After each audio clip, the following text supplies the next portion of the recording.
തകരില്ല, നമ്മുടെ ശക്തി ക്ഷയിക്കില്ല, എന്നൊരു പേര് പറഞ്ഞ്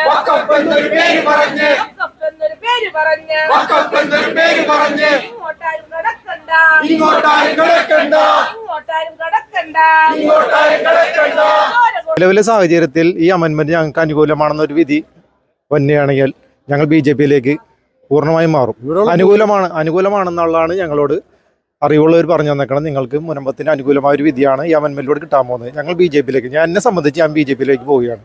കേരളത്തിലെ ക്രൈസ്തവ സമൂഹം മാറി ചിന്തിക്കുമെന്ന് പ്രതീക്ഷിക്കുന്നുണ്ട്. തീർച്ചയായിട്ടും മാറി ചിന്തിക്കും. കാരണം ഇതുപോലെയുള്ള ആവശ്യങ്ങൾ ഇപ്പോൾ KCBCയും CBCI ഒക്കെ ആവശ്യപ്പെട്ടിട്ട് പോലും അതിനെയൊക്കെ തള്ളിക്കളഞ്ഞുകൊണ്ട് പാർലമെൻറ്റിൽ ഞങ്ങളുടെ തീരുമാനങ്ങൾ നടപ്പാക്കുള്ളൂ, കോൺഗ്രസിൻ്റെ നേതൃത്വം പറയുന്ന മാത്രമേ ഞങ്ങൾ കേൾക്കുള്ളൂ എന്ന് പറയുമ്പോൾ അവരിപ്പോൾ ഒരു പാർട്ടി ഓഫീസിലിരുന്ന് MP ആയാലല്ല, ഇവിടെയുള്ള ജനങ്ങൾ, അതായത് ഇവിടുത്തെ ക്രൈസ്തവരായും ഹിന്ദുക്കളും എല്ലാവരും അടങ്ങുന്ന ജനങ്ങൾ വോട്ട് ചെയ്തിട്ട് തന്നെയാണ് ഇവർ എല്ലാവരും ഈ MLA ആയാലും MP ആയാലും ആകണത്. പക്ഷേ ഇപ്പോൾ ഒരു കാര്യം വന്നപ്പോൾ ഞങ്ങൾക്ക് ഒരു സഹായത്തിനും അവരെ കൊണ്ട് ഞങ്ങൾക്ക് ഒരു ഗുണവുമില്ലെങ്കിൽ പിന്നെ ഞങ്ങൾ മാറി ചിന്തിക്കാനേ ചെയ്യും. ഞങ്ങൾ ഭൂരിഭാഗം പേരും ഞങ്ങൾക്ക് BJP ആണ് ഗുണം ചെയ്യുന്നുണ്ടെങ്കിൽ, എൻ്റെ കുടുംബം പോകാനായിട്ട് അനുവദിക്കാത്ത BJP-കാരനാണെങ്കിൽ ആ BJP-കാരൻ്റെ കൂടെ ഞാൻ നിൽക്കും. അങ്ങനെയാണെങ്കിൽ ഈ നിയമം പാസ്സായാണെങ്കിൽ ഞാൻ BJP-യിൽ, ഞാനും എൻ്റെ ഭാര്യയും BJP-യിൽ ചേരുമെന്ന് നേരത്തെ തന്നെ അവർക്ക് വാക്ക് കൊടുത്തിട്ടുള്ളതാണ്. ഞാൻ ഇപ്പോഴും അത് ഉറപ്പിച്ച് പറയുകയും ചെയ്യണം. നമസ്കാരം ചേട്ടാ. നമസ്കാരം ചേട്ടാ, ഇപ്പോൾ ഒന്ന് ഈ വഖഫ് ബോർഡ് വിഷയവുമായി ബന്ധപ്പെട്ടുകൊണ്ട് പാർലമെൻറ്റിൽ കേന്ദ്ര സർക്കാർ ഇന്ന് ബില്ല് പാസ്സാക്കുന്നതിനായിട്ടുള്ള നടപടിക്രമങ്ങൾ ആരംഭിക്കുകയാണ്. എത്രത്തോളം പ്രതീക്ഷയുണ്ട്? ഞങ്ങൾക്ക് അതിൽ 100% പ്രതീക്ഷയോടെ തന്നെയാണ് ഞങ്ങളിവിടെ ഇരിക്കുന്നത്. കാരണം ഞങ്ങൾക്ക് ഇനി പ്രതീക്ഷിക്കാനായിട്ടുള്ളത് ഈ ഒരു അമെൻമെൻറ്റ് ഭേദഗതി വരാൻ വേണ്ടി മാത്രമായിട്ടാണ് ഞങ്ങളുടെ കാത്തിരിപ്പ്. കാരണം ഞങ്ങളെ ഈ ഇവിടുത്തെ കേരള ഗവൺമെൻറ്, ഈ ഭരണപക്ഷവും പ്രതിപക്ഷവും എല്ലാം ഞങ്ങളെ കൈയൊഴിഞ്ഞിരിക്കുകയാണ്. ഞങ്ങൾക്ക് യാതൊരു ഗുണവും അവരിൽ നിന്നുണ്ടായിട്ടില്ല. അപ്പോൾ പിന്നെ ലാസ്റ്റ് ഉള്ള കാര്യം എന്ന് പറഞ്ഞിട്ടുണ്ടെങ്കിൽ ഈ BJP മോദി ഗവൺമെൻറ് കൊണ്ടുവന്ന ഈ അമെൻമെൻറ്റ് ഭേദഗതിയാണ് ഞങ്ങൾ ഏറ്റവും ഉറ്റുനോക്കിക്കൊണ്ടിരിക്കുന്നത്. അതാണ് ഞങ്ങളുടെ പ്രതീക്ഷയും. അത് ഹൈബീഡിനടക്കമുള്ള ആളുകളുടെ ഒരു പ്രതികരണം അതിൽ എത്രത്തോളം ആണ് നിങ്ങളൊരു പ്രതീക്ഷ? ഹൈബീഡന ഒട്ടും ഞങ്ങൾ പ്രതീക്ഷിക്കുന്നില്ല. കാരണം ഹൈബീഡൻ ഞങ്ങളോട് തെരഞ്ഞെടുപ്പിന് മുമ്പ് വന്ന് ഞങ്ങളുടെ കൂടെ ഉണ്ടാവുമെന്ന് പറഞ്ഞ്, അത് കഴിഞ്ഞ് ഈ ഭേദഗതി വരാൻ പോകണമെന്ന് പറഞ്ഞപ്പോൾ പിന്നെ വേറെ രീതിയിൽ പറഞ്ഞ് ഇയാൾ തോന്നിയമാരൊക്കെ പറഞ്ഞ് നടക്കുന്ന ആളാണ്. അത് കഴിഞ്ഞിട്ട് പാർലമെൻറ്റിൽ ഞങ്ങൾക്ക് വേണ്ടിയിട്ട് ഞങ്ങളുടെ ഒപ്പം നിൽക്കണമെന്ന് പറയാൻ വേണ്ടിയിട്ട് ഇവിടെയുള്ള ജനങ്ങളെല്ലാവരും കൂടി അദ്ദേഹത്തിനെ കാണാൻ വേണ്ടി പോയിട്ടുണ്ടായിരുന്നു. പക്ഷെ അന്നും അദ്ദേഹം അവിടെ നിന്ന് മുങ്ങിക്കളഞ്ഞു. അപ്പോൾ ഒരു കാരണവശാലും ഞങ്ങളുടെ കൂടെ നിൽക്കില്ലെന്ന് ഇന്നലത്തെ അവരുടെ വർത്തമാനത്തിലൂടെ നമുക്ക് മനസ്സിലാക്കി കഴിഞ്ഞിരിക്കുകയാണ്. അപ്പോൾ അതുകൊണ്ട് ഹൈബീഡനെ ഞങ്ങൾ ഒട്ടും പ്രതീക്ഷിക്കും. ഹൈബീഡനെ മാത്രമല്ല, ഈ കോൺഗ്രസിനെയും മാർക്സിസ്റ്റ് പാർട്ടിനെയും ഞങ്ങൾ ഒട്ടും പ്രതീക്ഷിക്കണില്ല. ഞങ്ങൾക്ക് ഇനിയുള്ളത് പ്രതീക്ഷ എന്ന് പറഞ്ഞാൽ കേന്ദ്ര ഗവൺമെൻറ് കൊണ്ടുവരാൻ പോണ ഈ നിയമ ഭേദഗതിയാണ് മാത്രമാണ് ഞങ്ങളുടെ പ്രതീക്ഷ. അത് മോദിയിലാണ് പ്രതീക്ഷ. അത് ഇന്ന് വൈകിട്ട് ഒരു 8-9 മണിക്കൂറിനുള്ളിൽ അറിയാൻ പറ്റുമെന്നുള്ള പ്രതീക്ഷയിലൂടെയാണ് ഞങ്ങളിവിടെ എല്ലാവരും കാത്തിരിക്കുന്നത്. ഇപ്പോൾ ഈ 2024 എന്ന പാർലമെന്റ് തെരഞ്ഞെടുപ്പിൽ BJP പരാജയപ്പെടുന്ന ഒരു സാഹചര്യം ഉണ്ടായിരുന്നെങ്കിൽ നിങ്ങൾ അവസ്ഥ എന്താകുമായിരുന്നു? ഞങ്ങൾ എല്ലാവരെയും ഞങ്ങളെ പൊന്നാനി കൊണ്ടുപോയി അവർ ഇതിവിടെ കാണിച്ച ഒരു തെങ്ങ് ഉണ്ടായിരുന്നു, അതേപോലെ ആക്കി കളഞ്ഞനെ, തുമ്പില്ലാത്തത്.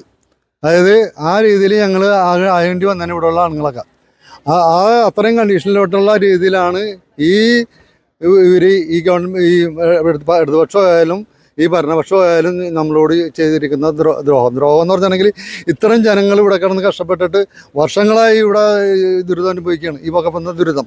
എന്നിട്ട് ഒരു കാര്യം പോലും ഞങ്ങൾക്ക് വേണ്ടിയിട്ട് ചെയ്യാനായിട്ട് അവരിത് തയ്യാറായിട്ടില്ല. അപ്പോൾ പിന്നെ ഞങ്ങൾക്ക് അവരിൽ ഒട്ടും പ്രതീക്ഷയില്ല. അപ്പോൾ ഞങ്ങൾക്കുള്ള പ്രതീക്ഷ എന്ന് പറയുന്നത് ഈ മോദി കൊണ്ടുവരുന്ന ഈ നിയമം തന്നെ, ഭേദഗതി തന്നെയാണ്. ചേട്ടാ നമസ്കാരം. ചേട്ടാ, ഇപ്പോൾ ഈ ഇടതുപക്ഷവും കോൺഗ്രസും CPM-ഉം കോൺഗ്രസും എന്തുകൊണ്ടാണ് ഈ പറയുന്ന ഈ വഖഫിനെ ഇത്രമാത്രം പിന്തുണക്കുന്നതിൻ്റെ കാരണം എന്താണ്? അവർ മുസ്ലിങ്ങളുടെ വോട്ടിനെ ലക്ഷ്യം വെച്ചുകൊണ്ടാണ് അവർ പിന്തുണയ്ക്കുന്നത്. അമെൻമെന്റ് വരരുതെന്ന് ആഗ്രഹിക്കുന്നതും മുസ്ലിങ്ങളുടെ വോട്ട് കിട്ടാൻ വേണ്ടി തന്നെയാണെന്നാണ് ഞങ്ങൾ മനസ്സിലാക്കുന്നത്. ഈ ക്രൈസ്തവ വോട്ട് നേടിയിട്ട് വലിയ തരത്തിൽ മുന്നോട്ട് പോയിട്ടുള്ള ആളുകളാണ് കേരളത്തിലെ കോൺഗ്രസിൻ്റെ നേതൃത്വം മുഴുവൻ, അല്ലെങ്കിൽ അവരുടെ സ്ഥാനാർത്ഥികളെല്ലാവരും തന്നെ, പ്രത്യേകിച്ച് തെക്കൻ കേരളത്തിൽ. ഇവിടെ നിന്ന് ജയിച്ചു പോയ ഹൈബിയുടനടക്കം ക്രൈസ്തവ വോട്ടുകൾ ഒരുപാട് അദ്ദേഹത്തിന് ലഭിച്ചിട്ടുണ്ട്. എന്തുകൊണ്ടാണ് അവർ നിങ്ങളോട് ഈ കൂറ് കാണിക്കാത്തത്? അതെന്തുകൊണ്ടാണെന്ന് ഞങ്ങൾക്ക് മനസ്സിലാകാനില്ല. ഞങ്ങളുടെ വോട്ട് ബാങ്ക് അവർ ലക്ഷ്യം വെക്കുന്നില്ല. ഞങ്ങളൊരു വോട്ട് ബാങ്കായിട്ട് ഇതുവരെ മാറിയിട്ടില്ല, അതാണ് സത്യം. ക്രൈസ്തവരുടെ വോട്ട് ബാങ്ക് ആണെങ്കിൽ അവർ ഞങ്ങൾ പറയുന്നിടത്ത് കാര്യങ്ങൾ നടന്നേനെ.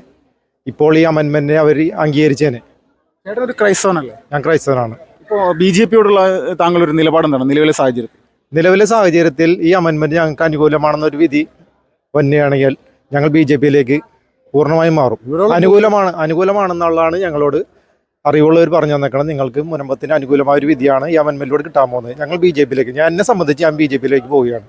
കേരളത്തിലെ ക്രൈസ്തവ സമൂഹം മാറി ചിന്തിക്കുമെന്ന് പ്രതീക്ഷിക്കുന്നുണ്ട്. തീർച്ചയായിട്ടും മാറി ചിന്തിക്കും. കാരണം ഇതുപോലെയുള്ള ആവശ്യങ്ങൾ ഇപ്പോൾ KCBCയും CBCI ഒക്കെ ആവശ്യപ്പെട്ടിട്ട് പോലും അതിനെയൊക്കെ തള്ളിക്കളഞ്ഞുകൊണ്ട് പാർലമെന്റിൽ ഞങ്ങളുടെ തീരുമാനങ്ങൾ നടപ്പാക്കുള്ളൂ, കോൺഗ്രസിൻ്റെ നേതൃത്വം പറയുന്നത് മാത്രമേ ഞങ്ങൾ കേൾക്കുള്ളൂ എന്ന് പറയുമ്പോൾ അവരിപ്പോൾ ഒരു പാർട്ടി ഓഫീസിലിരുന്ന് MP ആയാലല്ല, ഇവിടെയുള്ള ജനങ്ങൾ, അതായത് ഇവിടുത്തെ ക്രൈസ്തവരായും ഹിന്ദുക്കളും എല്ലാവരും അടങ്ങുന്ന ജനങ്ങൾ വോട്ട് ചെയ്തിട്ട് തന്നെയാണ് ഇവരെ എല്ലാവരും ഈ MLA ആയാലും MP ആയാലും ആകണത്. പക്ഷേ ഇപ്പോൾ ഒരു കാര്യം വന്നപ്പോൾ ഞങ്ങൾക്ക് ഒരു സഹായത്തിനും അവരെ കൊണ്ട് ഞങ്ങൾക്ക് ഒരു ഗുണവുമില്ലെങ്കിൽ പിന്നെ ഞങ്ങൾ മാറി ചിന്തിക്കാൻ തന്നെ ചെയ്യും. ഞങ്ങൾ ഭൂരിഭാഗം പേര് ഞങ്ങൾക്ക് BJP ആണ് ഗുണം ചെയ്യുന്നുണ്ടെങ്കിൽ, എൻ്റെ കുടുംബം പോകാനായിട്ട് അനുവദിക്കാത്ത BJP-കാരനാണെങ്കിൽ ആ BJP-കാരൻ്റെ കൂടെ ഞാൻ നിൽക്കും. അങ്ങനെയാണെങ്കിൽ ഈ നിയമം പാസ്സാവുകയാണെങ്കിൽ ഞാൻ BJP-യിൽ, ഞാനും എൻ്റെ ഭാര്യയും BJP-യിൽ ചേരുമെന്ന് നേരത്തെ തന്നെ അവർക്ക് വാക്ക് കൊടുത്തിട്ടുള്ളതാണ്. ഞാൻ ഇപ്പോഴും അത് ഉറപ്പിച്ച് പറയുകയും ചെയ്യുകയാണ്. ഈ പിണറായി വിജയൻ സർക്കാരിൻ്റെ ഒരു നടപടി അല്ലെങ്കിൽ അവരുടെ ഒരു സംസാര രീതിയൊക്കെ നിങ്ങൾ എത്രത്തോളം വേദനിപ്പിച്ചിട്ടുണ്ട് ഈ ഒരു വിഷയത്തിൽ? പിണറായി വിജയൻ നേരത്തെ തുടങ്ങി ഈ സമസ്തക്കും വേണ്ടിയിട്ടും അല്ലെങ്കിൽ മുസ്ലിം ലീഗിൻ്റെ ആൾക്കാർക്ക്, മുസ്ലിം ലീഗിനെ തന്നെ ഈ UDF-ൽ നിന്ന് നടത്തിക്കൊണ്ട് പോകാൻ വേണ്ടിയിട്ട് കളിക്കുന്ന ആളാണ് പിണറായി വിജയൻ. ഇനിയും ഒരു മന്ത്രിസഭയും കൂടി ഉണ്ടാക്കണമെന്നുണ്ടെങ്കിൽ അപ്പോഴും മുസ്ലിം ലീഗിൻ്റെ പിന്തുണ വേണ്ടി വരുമെന്നുള്ളൊരു തോന്നലിലാണ് അയാൾ ഈ മുസ്ലിം പ്രീണനം നടത്തിക്കൊണ്ടിരിക്കുന്നത്. അദ്ദേഹത്തിനെ കൊണ്ട് സത്യം പറഞ്ഞാൽ ഞങ്ങൾക്ക് ആർക്കും ഒരു ഗുണമുണ്ടായിട്ടില്ല. അദ്ദേഹത്തിന് മുമ്പ് വന്ന അച്യുതാനന്ദൻ ഗവൺമെൻറ് കൊണ്ടുവന്ന ഒരു നിസാർ കമ്മീഷനാണ് ഞങ്ങളെ ഏറ്റവും വലിയ ദുരിതത്തിലാക്കിയത്. അതിനുശേഷം ഇപ്പോൾ പിണറായി വിജയൻ വന്നതിന് ശേഷമാണ് ഇപ്പോൾ ഒരു രാമചന്ദ്രൻ കമ്മീഷൻ കൊണ്ടുവന്നത്. അദ്ദേഹം ആ കമ്മീഷൻ, അദ്ദേഹം നല്ല മനുഷ്യനായതുകൊണ്ട് അദ്ദേഹം ഇവിടെ വന്ന് സത്യസന്ധമായിട്ട് കാര്യങ്ങൾ പറഞ്ഞു. ഒരു കോടതിയും ഇന്നേവരെ ഇത് വകഭൂമിയാണെന്ന് പറഞ്ഞിട്ടില്ല എന്നുള്ളത്. അതുകൂടി കേട്ടതോടെയാണ് ഈ വകഫിൻ്റെ കുറേ പേര്, ചില കടലാ സംഘടനകൾ ഹൈക്കോടതിയിൽ പോവുകയും ഇപ്പോൾ ആ കമ്മീഷനെ റദ്ദ് ചെയ്യുകയും ചെയ്തേക്കുന്നത്. ഇപ്പോൾ കേരളത്തിലെ UDF നേതൃത്വത്തിനോട് ഇവിടുത്തെ കത്തോലിക്ക സഭ ആവശ്യപ്പെട്ടിട്ടുണ്ട്, ഈ ബില്ലിനെ അനുകൂലമായിട്ട് വോട്ട് ചെയ്യണമെന്ന് പറഞ്ഞിട്ടുണ്ടായിരുന്നു. അവർ പക്ഷേ അതിനൊരു പുല്ല് വില പോലും കൽപ്പിച്ചിട്ടില്ല എന്നാണ് നമുക്ക് മനസ്സിലാക്കാൻ സാധിക്കുന്നത്. എങ്ങനെയാണ് ആ ഒരു വിഷയത്തിൽ പ്രതികരിക്കുന്നത്? അങ്ങനെ അവർ പുല്ലുവില കൽപ്പിച്ചിട്ടില്ലെങ്കിൽ അടുത്ത തെരഞ്ഞെടുപ്പിൽ അതിനെല്ലാത്തിനും നമ്മൾ കാണിച്ചു കൊടുക്കും. കാരണം ഈ അടുത്ത് തന്നെ പഞ്ചായത്ത് ഇലക്ഷൻ വരാൻ പോകുന്നുണ്ട്. അത് കഴിഞ്ഞിട്ടുണ്ടെങ്കിൽ നിയമസഭാ തെരഞ്ഞെടുപ്പ്. ഇതിലെല്ലാം വ്യക്തമായിട്ട് ഇവിടുത്തെ ക്രിസ്ത്യാനികൾ, കേരളത്തിലെ ക്രിസ്ത്യാനികളുടെ വില എന്താണെന്നുള്ളത് ഈ പറയണ കോൺഗ്രസ് ആയാലും മാർക്സിസ്റ്റ് പാർട്ടിക്കാരായാലും അവർക്ക് ഞങ്ങൾ കാണിച്ചു കൊടുക്കും. ഒരു സംശയമില്ല, 100% ഉറപ്പ്.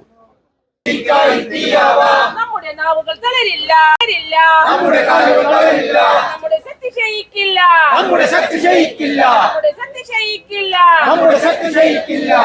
എന്നൊരു പേര്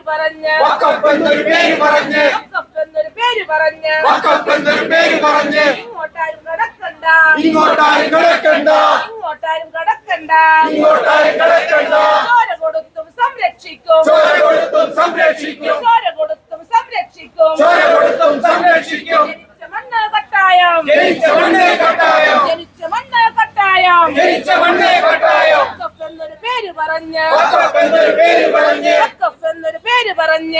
എന്നൊരു പേര് പറഞ്ഞ് ഇങ്ങോട്ടാരും കടക്കണ്ട, ചോര കൊടുത്തും സംരക്ഷിക്കും, ജനിച്ച മണ്ണ് കട്ടായം,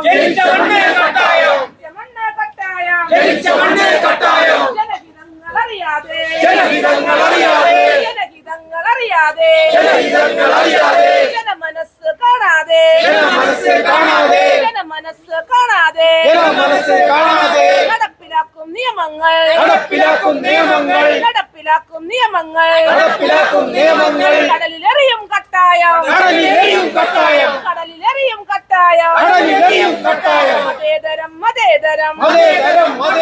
മതേതരം ഭാരതം, മതനിയമം വേണ്ടേ വേണ്ട, മതഭരണം വേണ്ടേ വേണ്ട,